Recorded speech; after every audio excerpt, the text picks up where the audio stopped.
Assalamualaikum buat warga Fiction Syasha. Nama aku Hana. Aku nak ucap terima kasih buat Fiction Syasha anda cerita aku disiarkan. Disebabkan hari ni hari last aku kerja dan kerja aku dah banyak yang dah siap, jadi aku manfaatkan masa yang berbaki ini untuk menulis. Cerita yang aku bakal coretkan ini adalah cerita benar yang terjadi pada diri aku semasa aku menuntut di salah sebuah IPT di ibu kota, lebih kurang 5 tahun lepas. Masa tu, aku pada semester akhir pengajian. Aku sebenarnya ada kelebihan untuk melihat makhluk halus. Tapi hijab aku tak adalah terbuka sepenuhnya, hanya sekadar dapat melihat jika ada yang mahu aku melihat mereka.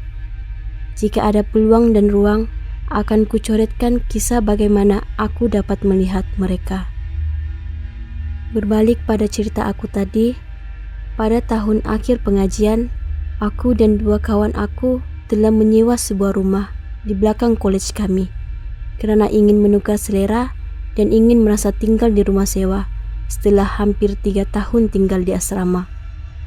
Rumah yang kami sewa tu tidaklah besar sangat dan tidaklah terlalu sempit. Ianya ngam untuk kami 4 orang. Oh ya, yang seorang lagi tu bukan kawan kami. Dia adalah seorang senior yang extend pengajian dan merupakan penyewa asal rumah tersebut. Dulu dia tinggal bersama 3 lagi kawannya. Tapi selepas mereka semua tamat pengajian, mereka keluar dari rumah terbabit dan tinggallah housemate aku tu seorang-seorang sebelum kami bertiga menyewa bersama. Aku namakan sini aku tu Chung.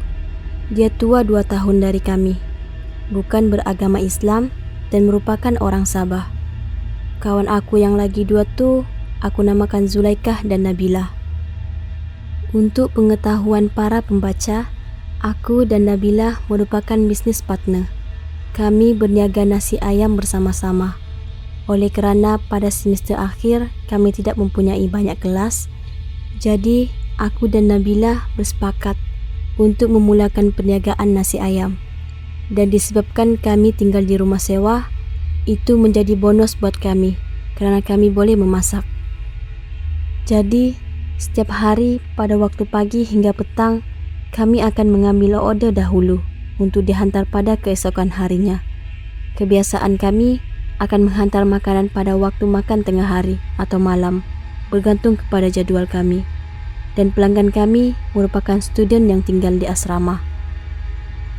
Pada satu hari ini, aku dan Nabila membuat penghantaran pada waktu malam.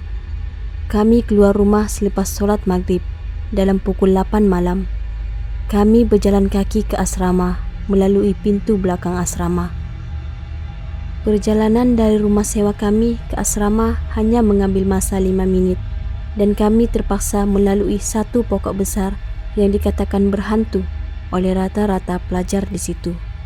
Ada yang mengatakan pernah terserempak pocong lah, langsuir lah, tapi aku dan kawan aku tak pernah takut kerana kami tidak pernah terserempak apa-apa sepanjang berada di rumah sewa tersebut. Usai menghantar makanan yang dipesan pelajar-pelajar di asrama, aku dan Nabila lepak dulu di kafe sambil menonton Maharaja Lawak Mega.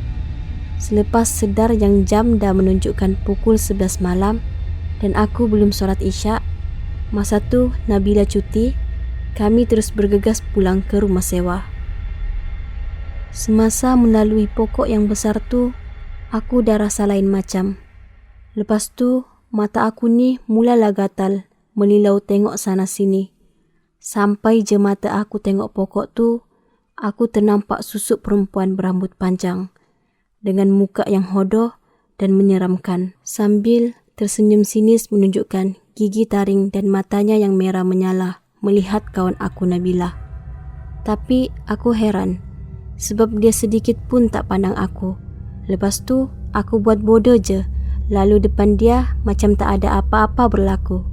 Tapi aku tak bagi tahu si Nabila sebab tak nak dia takut. Sampai je depan pintu rumah, aku bagi tahu Nabila baca ayat kursi dulu sebelum masuk. Lepas tu kami masuk dengan aman. Tapi tak adalah aman sangat, sebab aku rasa tak sedap hati. Masuk je rumah, aku terus mandi. Si Nabila ni, dia terus baring atas katil sambil tengok YouTube dan gelak-gelak. Entah apalah yang dia gelakkan. Dahlah dia uzur. Lepas tu, dari pagi dia tak mandi. Aku pun tak tahulah pet dia tu bersalin ke tak, sebab dia ni antara kawan-kawan aku yang pengotor sikit. Masa tengah mandi, aku dengar si Nabila ni gelak kuat sangat, macam nak terkeluar anak tekak. Padahal dia duduk dalam bilik, aku duduk dalam bilik air kat dapur. Tapi suara dia gelak tu macam dia ada kat sebelah aku. Aku dah rasa tak sedap hati dah. Aku percepatkan mandi dan terus ambil uduk. Masa aku masuk bilik tu, aku terkejut tengok ada dua Nabilah kat atas katil dia. Satu Nabila kawan aku yang tengah baring sambil gelak-gelak tengok phone, dan seorang lagi dia duduk mencangkung atas katil tu sambil pandang je member aku. Cara pandangan dia memang seram, walaupun dia menyerupai kawan aku, tapi dengan senyum sinis yang terukir di bibir buat luruh jantung aku dibuatnya.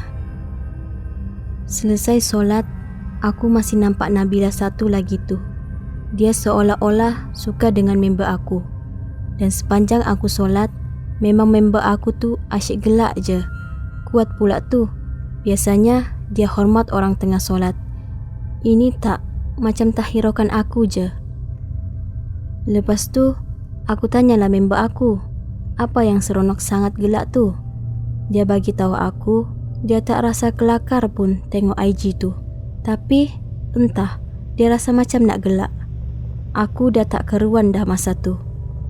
Pas tu, aku cakap kat kawan aku tu, kau tu uzur, pas tu tak mandi-mandi lagi. Kita pula baru balik. Baik kau mandi bersih-bersih sekarang. Aku takut ada yang berkenan je nanti. Dia dengar je aku cakap macam tu, dia terus capai tualah dan menuju ke bilik air. Tapi, sepanjang perjalanan dia ke bilik air tu, dia asyik gelak je. Dan yang Nabila seorang lagi ikut dia sambil merangkak. Aku perasan, lepas dia siap mandi, dia pergi dapur untuk buang sampah. Aku agak, tu mesti pet dia. Sebab, masa dia buang je dalam tong sampah, Nabila satu lagi macam turja sangat.